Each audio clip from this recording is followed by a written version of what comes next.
भारत माता की। जरा जोर से बोलिए। पूरी दिल्ली में आवाज पहुंचे, उनको मालूम पड़े कि आज नई, थोड़ा मुझ पर भी छोड़ दो, कि नई दिल्ली में बूथ कार्यकर्ताओं का सम्मेलन है।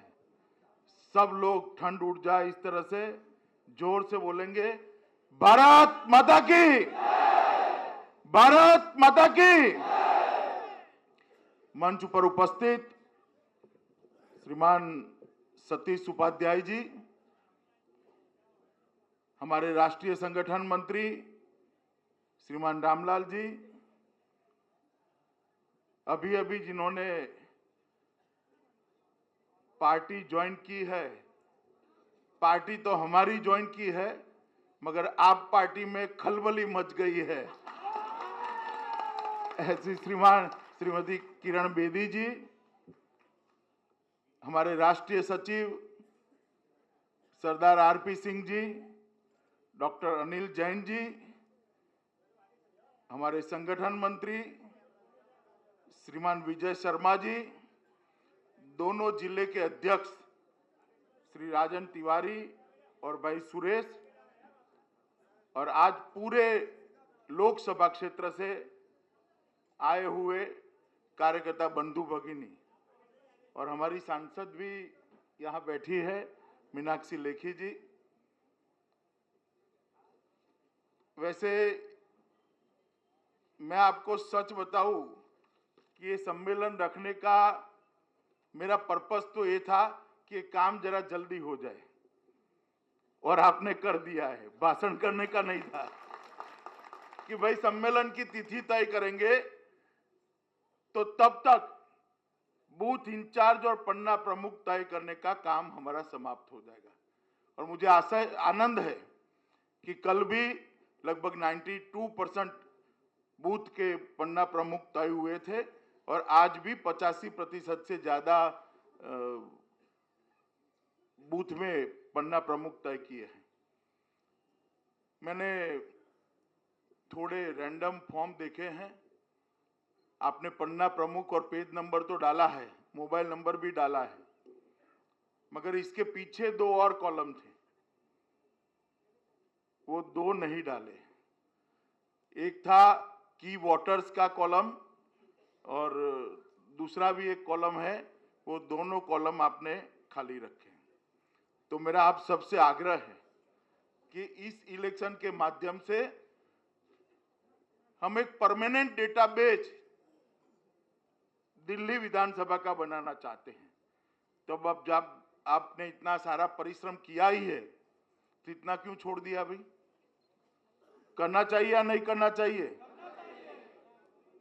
तो विजय जी के साथ मिलकर ये पीछे का जो है एक 2 कॉलम है, वो दोनों कॉलम भरकर आप फिर से एक बार पहुंचाइए, क्योंकि ये सब कंप्यूटराइज होने वाला है। मित्रों,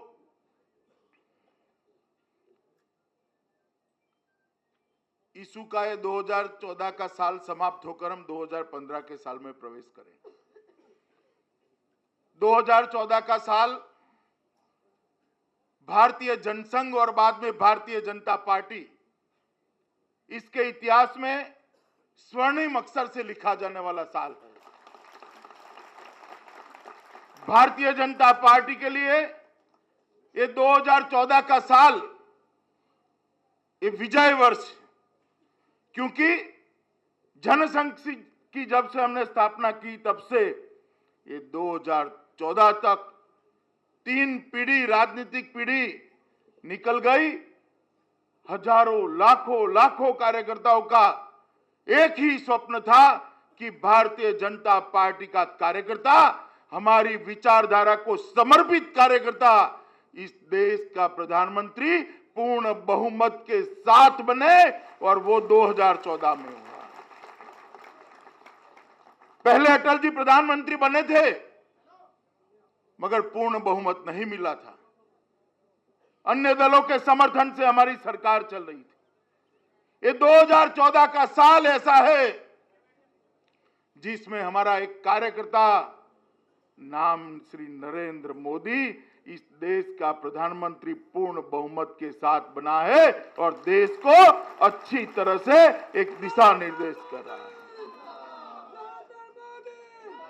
और इसलिए ये 2014 का साल हम लोगों के लिए और भारतीय जनता पार्टी के इतिहास में एक विजय वर्ष के रूप में जाने जाने वाला है।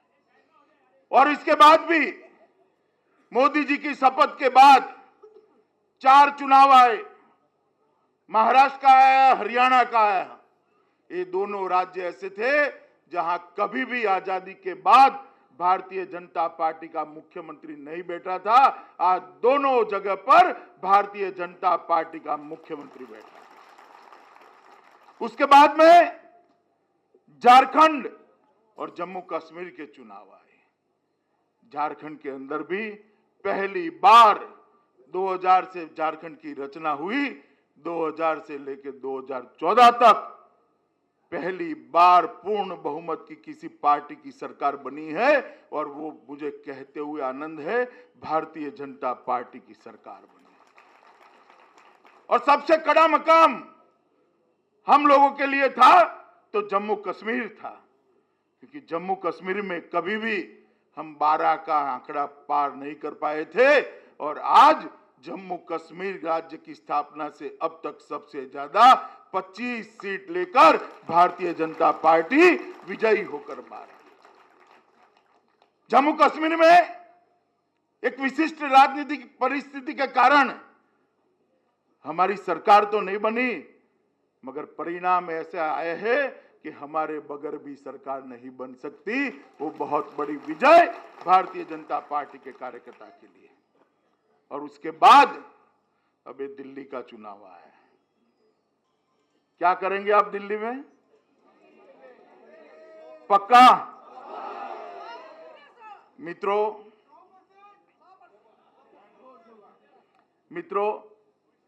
इस लड़ाई को आप हल्के से मत लीजिए। लड़ाई जीतने के कई कारण हैं। देश में अच्छा माहौल है, मोदी जी के नेतृत्व को स्वीकृति भी है और लोकप्रियता भी है। सरकार ने जिस तरह से 7 महीने काम किया है, यूपीए सरकार की जो प्रताड़नाएं थी लोगों के लिए, वो सबको एक एक एक एक कर निरस्त कर सरकार जन भावनाओं के साथ आगे बढ़ रही है। कई मामले हैं, दिल्ली में हमारा कोई विकल्प नहीं है। भारतीय जनता पार्टी जीतनी चाहिए, जीतेगी। मगर मैं कहने आया हूं आपको कि दिल्ली हम किस तरह से जीतना चाहते हैं। ये हमारी एक अलग प्रकार की परीक्षा है, मान लीजिए हमारा एक एग्जामिनेशन है। मोदी जी का नेतृत्व आज देश भर में स्वीकृत है, हमें कोई भी चुनाव जिता सकता है। भारतीय जनता पार्टी आज देश की बड़ी पार्टी बनी है। हमारी विचारधारा की न केवल स्वीकृति हुई है, उसका सम्मान भी हुआ है। इसके आधार पर भी हम चुनाव जीत सकते हैं, लड़ सकते हैं। हमारी पार्टी की सरकार 7 महीने के अंदर बिल्कुल लोकाभिमुख एडमिनिस्ट्रेशन देकर देश को आगे ले जाने का काम कर रही है। इसके आधार पर भी चुनाव जीत सकते हैं। मगर मैं आज आप सबसे बात करने आया हूं, ये कोई चीज के आधार पर हमें चुनाव नहीं जीतना है।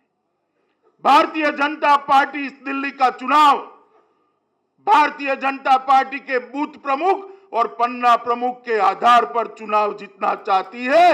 ये संगठन के आधार पर चुनाव जीतना। ये व्यवस्था चुनावी राजनीति में, चुनाव के रणनीति में और चुनाव के इतिहास में कोई नई व्यवस्था नहीं है। मैं बहुत छोटी उम्र से इस चुनावी रणनीति के विज्ञान का विद्यार्थी हूं। मैंने कई चुनाव देखे, कई चुनाव लड़ाए, कई चुनाव लड़े भी है। मगर ये चुनाव हम एक अलग तरीके से मित्रों लड़ना चाहते हैं। इसीलिए मैंने रामलाल जी को निवेदन किया था कि 7 विधानसभा में सभी बूथ अध्यक्षों से मैं खुद बात करना चाहता हूं। मित्रों, ये परंपरा हमने बनाई थी। भारत की राजनीति के अंदर लोगों के बीच में जाने की, लोक संपर्क की परंपरा हमने बनाई थी। लोक संपर्क कर लोगों की समस्याओं को जानना और सरकार की योजनाओं को लोगों को लोगों तक पहुंचाना और लोक प्रतिनिधि के आधार पर ये जानी हुई समस्याओं को सरकार में पहुंचाना और योजना बनाकर उसका जवाब लेकर फिर से लोगों के पास जाना। ये सर्कल भारतीय जनसंघ से लेकर भारतीय जनता पार्टी की विशिष्टता है। मगर कई साल से हम अपनी ये जो सबसे बड़ी एक जिसको कहते हैं कि हमारी एक सबसे बड़ी चुनाव जीतने की कुंजी थी, उसकी हमारी विस्मृति हो गई है। और चारों चुनाव जीतते जीतते जब दिल्ली में पड़ाव आया है, दिल्ली का संगठन भारत का सबसे पुराना संगठन है, भारतीय जनता पार्टी का सबसे पुराना संगठन। मैं अभी अटल जी समग्र देख रहा था। अटल जी का एक भाषण है कि इंदिरा जी, पूरे देश पर तो आपका राज है मगर आपकी सरकार पर हमारा राज है, ऐसा भाषण अटल जी का। इतना पुराना काम दिल्ली में भारतीय जनता पार्टी का है। और आज मैं कहने आया हूं कि हम सब ने एक संकल्प करना है कि दिल्ली का चुनाव इस संगठन के आधार पर जीतना है, पेज प्रमुख के आधार पर जीतना है, बूथ अध्यक्ष के आधार पर जीतना है। मोदी जी आएंगे, सभाएं करेंगे, किरण जी भी अब आ गई है, वो रोड शो करेगी, सभाएं करेगी, लोगों को जो बात करनी है वो करेगी। मगर मेरा और आपका काम, भारतीय जनता पार्टी के कार्यकर्ताओं का काम है कि लोक संपर्क कर कर एक नई मैकेनिज्म बनाकर चुनाव को जीतना, वो मैकेनिज्म को स्थायित्व देना और आने वाले 25 साल तक दिल्ली के अंदर एक भी चुनाव भारतीय जनता पार्टी के अलावे कोई न जीत सके, ऐसा एक संगठन खड़ा करना। और इसीलिए ये आपसे मजदूरी की करा दी जा रही है। आपको बहुत परेशान किया जा रहा है। हो रहे ना परेशान? पक्का आनंद आता है? देखिए दोस्त, देखिए मित्रों, चुनाव जीतने के दो तरीके होते हैं। जनता की कृपा से चुनाव जीतना और किस्मत के आधार पर चुनाव जीतना, और विजय के विश्वास के साथ एक विजयी सैन्य की तरह आगे बढ़कर चुनाव जीतना, ये दोनों में बड़ा अंतर है। भारतीय जनता पार्टी का कार्यकर्ता भारत माता की जय के जयकारे के साथ एक विजयी सैन्य बनकर दिल्ली में फैल जाए और चुनाव जीते, उस तरह से हम इस चुनाव को जीतना चाहते हैं। और इसीलिए ये बूथ अध्यक्ष और पन्ना अध्यक्ष के पीछे हम लगे हैं।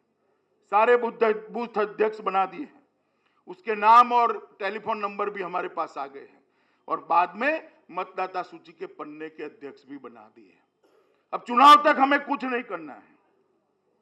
सभाएं होंगी, रैलियां होंगी, उसको हम सफल करेंगे, क्योंकि हम घर पे बैठ ही नहीं सकते, कार्यकर्ता है। मगर चुनाव जीतने का हमारा तरीका जो रहेगा वो ये रहेगा कि जो बूथ इंचार्ज है, वो बूथ इंचार्ज अपने हाथ के नीचे जो 10 या 12 पन्ना प्रमुख है उनके संपर्क में रहेगा, और पन्ना प्रमुख को ज्यादा काम नहीं करना है। मतदान के दिन तक, अगले दिन तक सिर्फ 3 घंटे भारतीय जनता पार्टी को देना है। आपने भी 3 घंटे देना है, आपके नीचे जो पन्ना प्रमुख है उसने भी 3 घंटे देना है। कर सकते हैं इतना? पक्का? तो आपने 3 घंटे देना है आपके पन्ना प्रमुखों का संपर्क करने के साथ, और हर रोज एक एक पन्ना प्रमुख के साथ उसके पन्ने के मतदाताओं को मिलने के लिए। और पन्ना प्रमुख ने 3 घंटा लगाना है कि उसके पास 30 से ज्यादा परिवार नहीं है। आप देखिएगा जो सूची बनी है, आपके पास भी एक कॉपी रखी है ना, आपने रखी है, तो इसके अंदर देखिएगा एक पन्ना प्रमुख के पास 30 से ज्यादा परिवार नहीं है। आप मुझे बताइए, 3 घंटे में 30 परिवार को हम राम राम सत श्री अकाल करते करते मिल सकते या नहीं मिल सकते? मिल सकते हैं। इसमें से किसी 2 या 3 के वहां चाय पीना है। भाई चुनाव के दिन कहां हो, कोई कार्यक्रम तो नहीं बन गया है ना? मतदान तो हो जाएगा समय पर, 12 बजे के पहले मतदान करना है। थोड़ी दोस्ती, थोड़ा ग्रीसिंग, रिश्ते, ये अगर हम चुनाव तक कर लेते हैं आज से ही शुरू कर, तो मैं मानता हूं चुनाव के दिन आपको कुछ नहीं करना है। सुबह 7:30 बजे से इस 30 घर की जो 30 फैमिली है उसकी डोर बेल बजाकर उसको मतदान मथक तक पहुंचाना है। कर सकते हैं या नहीं कर सकते? एक भी कार्यकर्ता जब तक अपने पन्ना प्रमुख जो है उसके पन्ने का वोटिंग न हो जाए तब तक टेबल पर भी नहीं आएगा, मतदान मथक पर भी नहीं जाएगा। हमें वहां जमघट नहीं चाहिए। मतदान मथक के बाद टेबल है, वहां जमघट, वहां एक भी कार्यकर्ता नहीं है तो चलेगा। कार्यकर्ता आपको जो कॉलोनी आवंटित की है, जो 25 या 30 फैमिली आवंटित किए गए हैं, उसी के अंदर रहेगा और उसी के मतदान की व्यवस्था कराएगा। हो सकता है, नहीं हो सकता है? मैं आपको बताना चाहता हूं, एक बार आप राजनीतिक पार्टी के कार्यकर्ता हैं, एक बार इस योजना को सफल कर दीजिए। आने वाले दिनों तक आपको चुनाव जिताने के लिए किसी की जरूरत नहीं पड़ेगी। अपने बल पर कार्यकर्ता चुनाव को खींचकर बाहर ले जाएगा। और मित्रों, बड़ी आस से मैंने दिल्ली में ये प्रयोग किया है। ये प्रयोग मैंने मेरी कंस्टिट्यूएंसी में किया है। मैं 5 बार चुनाव जीता हूं। मैं कभी कॉन्स्टिट्यूएंसी के अंदर चुनाव में जाता ही नहीं, कभी नहीं जाता हूं। आपको आश्चर्य लगेगा, पर्चा डालकर सीधा काउंटिंग के दिन ही जाता हूं आभार व्यक्त करने के लिए। मगर मेरा मार्जिन असेंबली के अंदर 2,65,000 का है, 2,65,000। और वो इसलिए है क्योंकि मेरे पन्ना प्रमुख को मेरी जरूरत ही नहीं है, वो ही चुनाव लड़ते हैं। माननीय आडवाणी जी की कॉन्स्टिट्यूएंसी को भी मैंने इस तरह से तैयार किया है। वहां की भारतीय जनता पार्टी ने यह व्यवस्था बहुत अच्छे तरीके से की है और इसके कारण गुजरात में बार बार विजय होती है। बाकी सब कारण होते हैं, नेतृत्व का एक करिश्मा होता है, नेतृत्व के प्रति श्रद्धा होती है, सरकार के अच्छे काम होते हैं, सरकार की अच्छी योजनाएं होती है। मगर वो सबको एनकेस करने वाली मशीनरी अगर पन्ना प्रमुख की ठीक हो जाती है तो अंततोगत्वा विजय श्री को हमारे पास आने के अलावे और कोई चारा नहीं रह जाता। और इसलिए मैं इतने भार से आप लोगों को बार बार एक बार कह रहा हूं कि मित्रों, इस बार हमने इस चुनाव को एक एक्सपेरिमेंट के नाते दिल्ली में लेना है। अगर दिल्ली में हुआ तो हम इसके आधार पर बिहार भी लड़ना चाहते हैं। आप चाहते हैं बिहार में भारतीय जनता पार्टी की सरकार बने? चाहते हैं आप? अगर भारतीय जनता पार्टी की सरकार बिहार में चाहते हैं तो दिल्ली का चुनाव पन्ना प्रमुख और बूथ प्रमुख के आधार पर लड़कर दिखा दीजिए। हम निश्चित बिहार के अंदर भारतीय जनता पार्टी की 185 से ज्यादा सीटें आएगी, कोई नहीं रोक सकता। हमारी विजय यात्रा का ये बहुत महत्वपूर्ण पड़ाव है। हमारी विजय यात्रा जो दिल्ली की सरकार मतलब केंद्र सरकार से होकर महाराष्ट्र, हरियाणा, झारखंड, जम्मू होकर यहां आई है, उसके बाद में बिहार जाना है। और बिहार का चुनाव भारतीय जनता पार्टी के और देश के लोकतांत्रिक इतिहास में बड़ा महत्वपूर्ण और बदलाव लाने वाला चुनाव सिद्ध होने वाला है। एक चुनौती दी है, सो कॉल्ड जनता दल, जनता परिवार इकट्ठा हुआ है। ये जनता परिवार से भारतीय जनता पार्टी का कार्यकर्ता परेशान नहीं है, क्योंकि इसमें से जनता निकल गई है, सिर्फ परिवार रह गया है।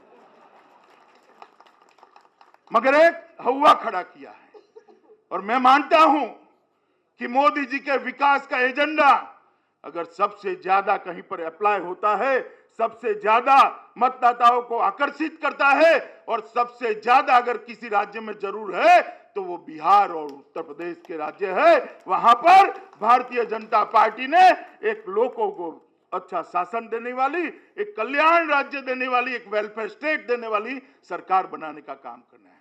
मगर उसके बीच में दिल्ली आता है। जीतते जीतते जीतते अगर दिल्ली की जीत थोड़ी कम भी हुई, सरकार तो बनेगी, मगर अगर कम भी हुई तो मान लेना आप सब, इसका रिपल्केशन बिहार में पड़ने वाला है।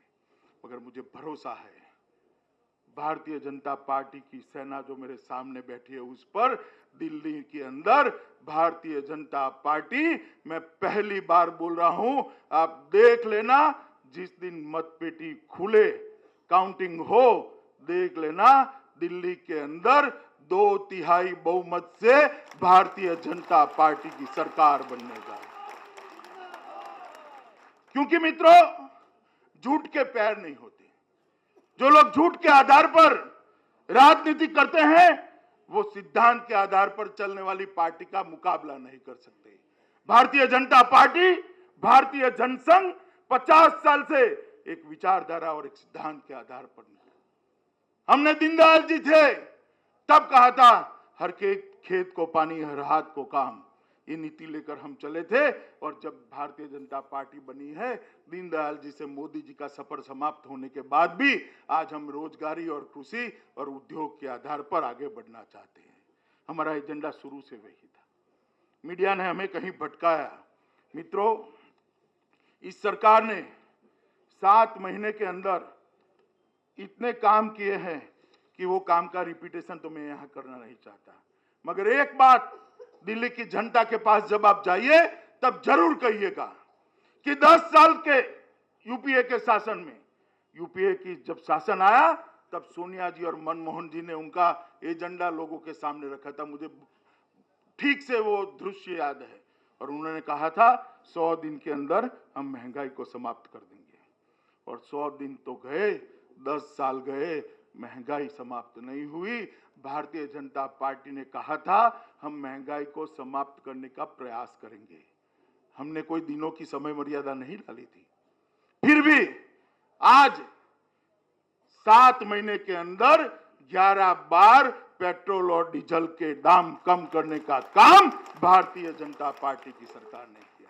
और थोक महंगाई का जो सूचकांक 6 से लेकर 7.5% पर रहा करता था, वो आज 0 से 1.5% के बीच में रहता है।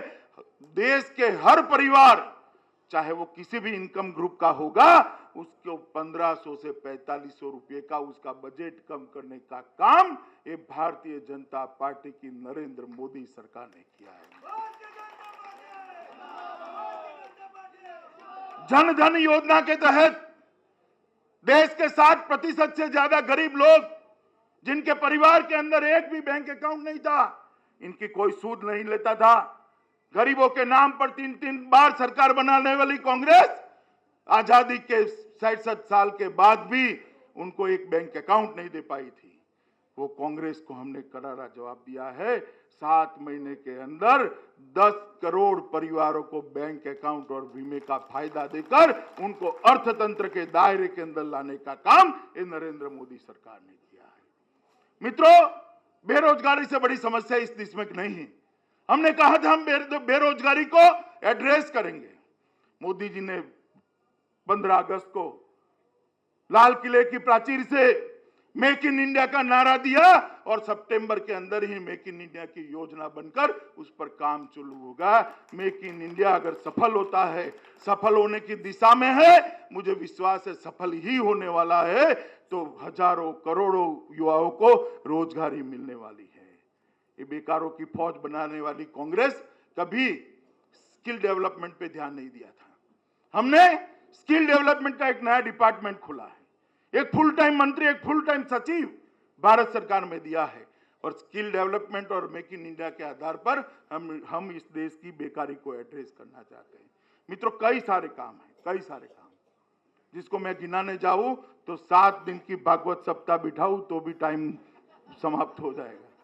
मैं इसमें जाना नहीं चाहता। मित्रों, आपके पास पर्चा भी आएगा, आप दिल्ली के कार्यकर्ता हैं, आप जानते हैं, मगर भारतीय जनता पार्टी की सरकार ने जिस तरह से ये सरकार चलाई है, मित्रों, मुझे कहने में कोई झिझक नहीं है कि हमें जरा भी डर के बगैर सर ऊंचा कर कर लोगों के बीच में जाने की अनुकूलता नरेंद्र मोदी ने की है कि हमने जो कहा था वो हमने किया था। इस देश को अराजकता से बाहर निकालने का काम प्रधानमंत्री मोदी ने किया है। मित्रों, एक अविश्वास का वातावरण था, निराशा थी, हताशा थी।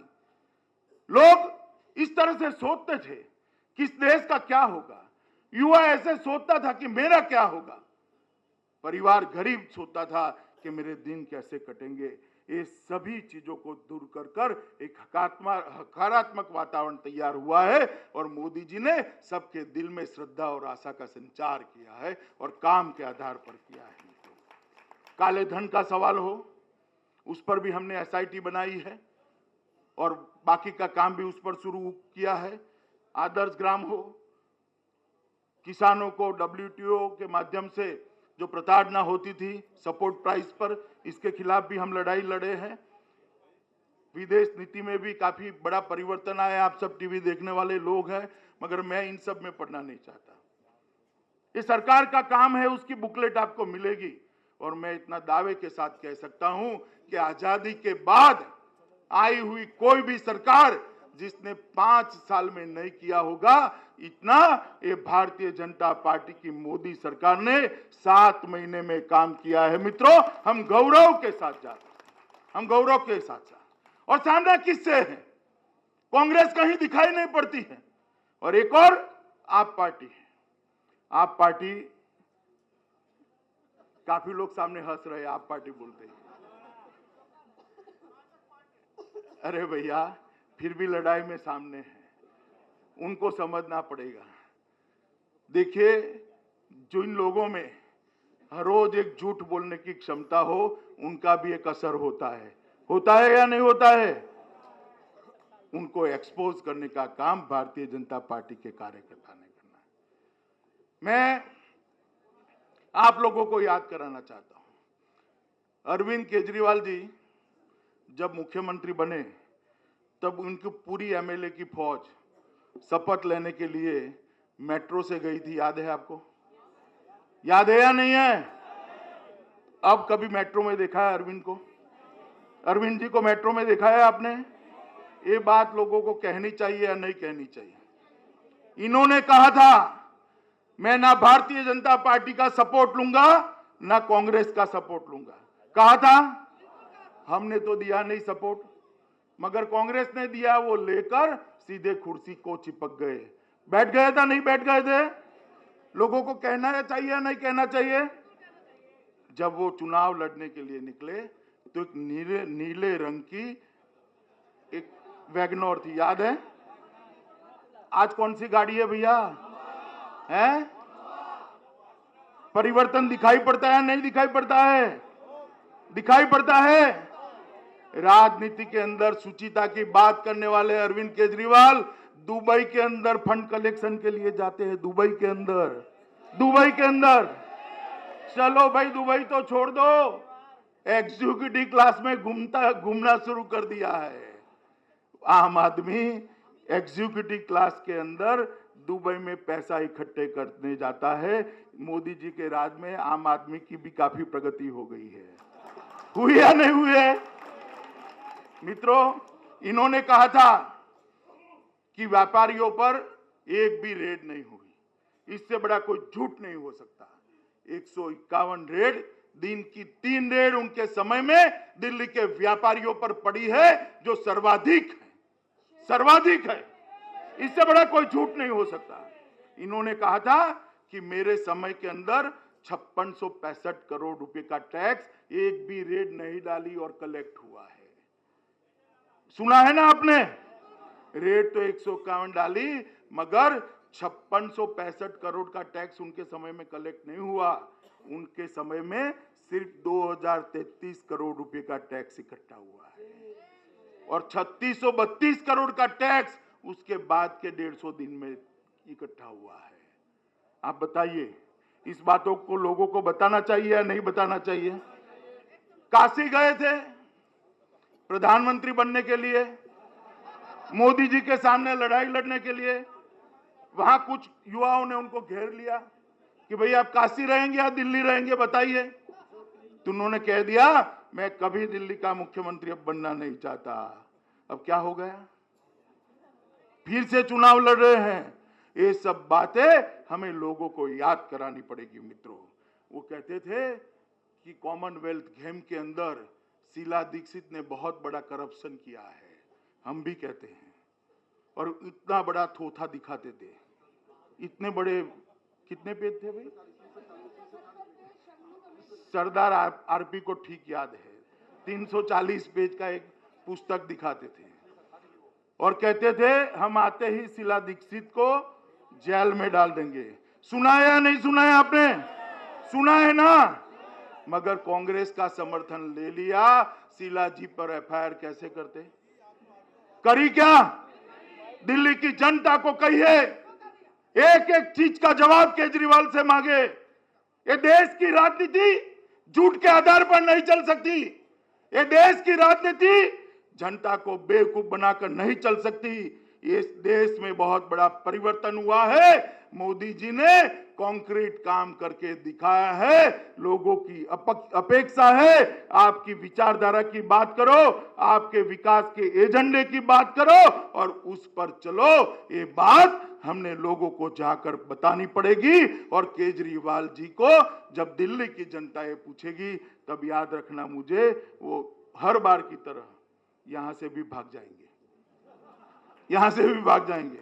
मित्रों, उन्होंने कहा था कि मैं लोक दरबार करूंगा।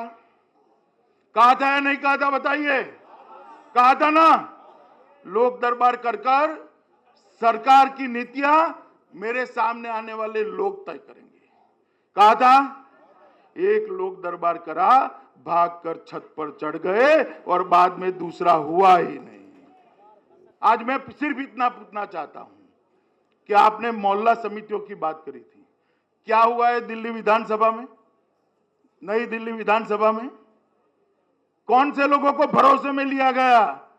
सिर्फ झूठ के पुलिंदे के आधार पर एक त्वरित आकर्षण खड़ा कर चुनाव जीतना। ये बात आप पार्टी के कार्यकर्ताओं को अब समझना चाहिए कि वो एक्सपोज हो गए हैं। वो कहते थे कि हम कॉरपोरेट घरानों से चंदा नहीं लेंगे। कहा था या नहीं कहा था? बताइए। कहा था ना?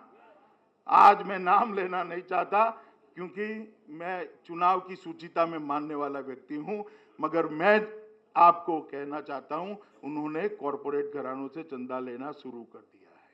इन्होंने कहा था कि बिजली के दाम आधे कर देंगे। कहा था या नहीं कहा था? बाद में वो सीधे 400 यूनिट पर आ गए और जहां फ्लैट होते हैं वहां तो एक कॉमन मीटर होता था, वहां तो मिले भी नहीं। उन्होंने कहा था कि पानी हम 700 लीटर मुफ्त देंगे। कहा था या नहीं कहा था? उसमें मीटर भी डाल दिया और कॉलोनी के जो कॉमन वाटर मीटर है वहां तो पानी भी मुफ्त में नहीं दिया। मित्रों, कई सारी ऐसी चीजें हैं जो हमने इनको पूछनी है, जनता के पास जाना है और उनको एक्सपोज करना है। ये काम भारतीय जनता पार्टी के बूथ इंचार्ज का है। ये फौज घर घर जाकर ये सब झूठी बातों को जनता के सामने रखेगी। आप मेरी बात याद रखना कि कमल के अलावे जनता को किसी चीज में भरोसा नहीं रहेगा। इन्होंने कहा था कि ये जो टेम्पररी काम करने वाले हमारे कॉन्ट्रैक्ट लेबर्स हैं, कॉन्ट्रैक्ट कर्मचारी है, उनको परमानेंट करेंगे। कहा था या नहीं कहा था? कहा था। किया क्या? इन्होंने किया था अनऑथराइज्ड कॉलोनी को हम लीगलाइज करेंगे। कहा था। कुछ किया? झुग्गी झोपड़ियों के लिए करने का कहा था। कहा था या नहीं कहा था? कुछ किया? कुछ नहीं किया है? नहीं, हम मीनाक्षी जी कहती है हमने ये सब किया है। भाई मैं हमने कहा वो तो कहना ही नहीं चाहता, वो तो जनता जानेगी और मालूम पड़ जाएगा। ये झूठ बोल रहे हैं, एक बार इनको घर पे जाके आप बता दीजिए, अपना काम समाप्त हो जाएगा। मित्रों, भारतीय जनता पार्टी अपने सिद्धांतों के आधार पर विकास के एजेंडे पर आगे बढ़ने वाली पार्टी है और भारतीय जनता पार्टी के कार्यकर्ता चाहे कोई भी रणनीति लेकर सामने चुनाव लड़ने आए, उसके अनुरूप रणनीति बनाकर चुनाव जीतने का कौवत रखते हैं और इस बार हमें ये दिखाना है। इसीलिए मैंने सब बूथ इंचार्जों को यहां पर इकट्ठा किया है। मित्रों, ज्यादा लंबी बात नहीं करनी है। मोदी जी के नेतृत्व में कश्मीर से कन्याकुमारी और अटक से कटक तक पूरे देश को 125 करोड़ लोगों को एक नई विश्वास पैदा हुआ है, नई श्रद्धा खड़ी हुई है। और दुनिया भर के अंदर जो हिंदुस्तान की विकास के थियोरी को सब भूल गए थे, दुनिया भर के अंदर 7 महीने के अंदर, चाहे अमेरिका हो, चाहे ऑस्ट्रेलिया हो, चाहे ब्रह्मदेश हो, चाहे नेपाल हो, चाहे भूटान हो, चाहे जावा हो, हर जगह पे, जापान हो, मोदी जी गए हैं और हर जगह पे जो स्वागत हुआ है वो दिखाता है कि 7 महीने के अंदर दुनिया में देश को अपने सबसे ऊंचे स्थान पर बिठाने का मिशन काफी हद तक मोदी जी ने समाप्त किया है। और मित्रों, जब मोदी जी यूएन में और अमेरिका के स्टेडियम के अंदर देश की राष्ट्रभाषा हिंदी में भाषण देते हैं और हजारों हजारों लोग आकर उनको हिंदी में सुनते हैं, तो देश का हर नागरिक अपनी राष्ट्रभाषा के गौरव से गौरवान्वित होता है और मोदी जी के साथ अपने आप को जोड़ लेता है। मित्रों, इस चुनाव को आप किसी को एमएलए बनाने का चुनाव मत समझिए। इस चुनाव को किसी को मुख्यमंत्री बनाने का, किसी को मंत्री बनाने का चुनाव मत समझिए। ये चुनाव को भारतीय जनता पार्टी का कार्यकर्ता भारतीय जनता पार्टी की विजय यात्रा के साथ जोड़े। इस चुनाव को भारतीय जनता पार्टी के कार्यकर्ता आने वाले दशकों तक भारतीय जनता पार्टी का एक छत्र शासन देश के अंदर हो, इसकी नींव डालने का चुनाव समझकर इस चुनाव को लड़िए। और अब जब आप घर घर जाएंगे, हर घर में पर्चा देने जाएंगे, हर घर में लोक संपर्क के लिए जाएंगे, तब भारतीय जनता पार्टी का एक कार्यकर्ता एक एमएलए को चुनाव जिताने के लिए जाता है, वो भाव से मत जाइएगा। भारत माता का एक बेटा भारत माता को विश्व गुरु के स्थान पर बैठाने के लिए निकला है, इस देशभक्ति के भाव के साथ जाइएगा। तभी जाकर आप मतदाता के साथ अपना अनुसंधान लगा सकेंगे। क्योंकि हम राजनीति के अंदर एक कोरी सत्ता की कुर्सी पाने के लिए नहीं है। हम राजनीति के अंदर सिद्धांतों का सौदा कर झूठ बोलकर बार बार जनता को दिए हुए भरोसे को तोड़कर कुर्सी पर बैठने नहीं आए हैं। हम जनता को साथ में लेकर राजनीतिक विजय पाकर एक लोकतांत्रिक संविधान में से ताकत पाकर भारत को विश्व गुरु के स्थान पर बिठाने के लिए काम करने वाले भारतीय जनता पार्टी के कार्यकर्ता। हम दीनदयाल और श्यामा प्रसाद के कार्यकर्ता हैं।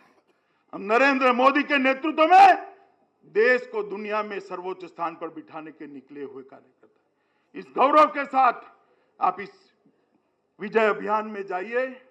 ये लड़ाई नहीं है, ये विजय अभियान है। और इस विजय अभियान में विजय भारतीय जनता पार्टी ने जो रणनीति तैयार की है, वो रणनीति पर हमें चाहिए, ऐसे भी विजय नहीं चाहिए। दिल्ली का हर नागरिक, उनके पास जाने का हमारा कर्तव्य है। दिल्ली का हर घर, उसको संपर्क करने का हमारा कर्तव्य है। ये लोकतंत्र का महोत्सव है। अपनी बात लोगों तक पहुंचाने का एक अवसर है। अपने नेता का काम लोगों तक पहुंचाने का अवसर है। और दिल्ली के विकास का एजेंडा, जो हमारा एजेंडा है, उसको लोगों तक पहुंचाने का अवसर है। मत मिलेगा नहीं मिलेगा वो छोड़ दीजिए, इतना तय कर लीजिएगा आपके क्षेत्र में एक भी मतदाता संपर्क विहीन न रह जाए, और उसको आप निमंत्रित करिए मोदी जी के नेतृत्व और भारतीय जनता पार्टी का समर्थन करने के लिए। आप मेरे पास से आज सुनकर जाइएगा। आप इतना कर लेते हैं तो दिल्ली के चुनाव के सारे रिकॉर्ड इस बार भारतीय जनता पार्टी तोड़कर भारतीय जनता पार्टी विजयी बनेगी। किरण जी भी हमारे साथ जुड़ी है। मेरी बहुत कम बात हुई, उनसे आधा घंटा ही मैं बैठा था, मगर उनके मन में भी यही जज्बा है, यही भाव है और यही जुनून है। इन तीनों का उपयोग भारतीय जनता पार्टी के कार्यकर्ताओं के इस विजय अभियान में बहुत बड़ा है। और बाद में सरकार बनने के बाद हमारा जो एजेंडा है, एक झुग्गी झोपड़ी के अंतिम व्यक्ति तक पहुंचाने के लिए भी इसका बहुत उपयोग है। मैं मानता हूं कि इससे हमारे अभियान को ताकत मिले है। मित्रों, और कुछ नहीं कहना है। आप सब लोग 7 तारीख तक अपने व्यक्तिगत काम, व्यक्तिगत जो आपका बिजनेस होगा, नौकरी होगी, इन सब से एक समय निकालिएगा। ऐसा सोच लीजिएगा आपके घर में कोई शुभ प्रसंग है, ये देश के लोकतंत्र का शुभ प्रसंग है, ऐसा मानकर आप सभी लोग भारतीय जनता पार्टी के इस विजय अभियान में एक विजयी सैनिक के नाते लोगों के बीच में जाए, यही शुभकामनाएं। भारत माता की।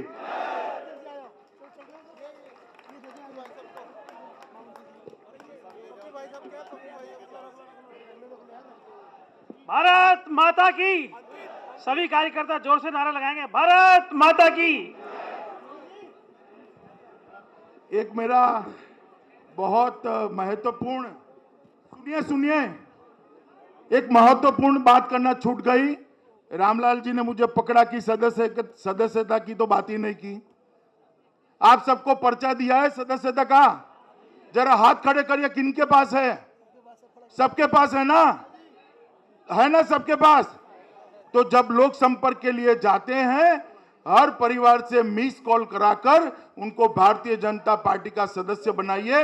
एक staunch foundation Bharatiya Janata party के संगठन का इस चुनाव में हम डालें और सालों तक विजयी भारतीय जनता पार्टी का निर्माण करें।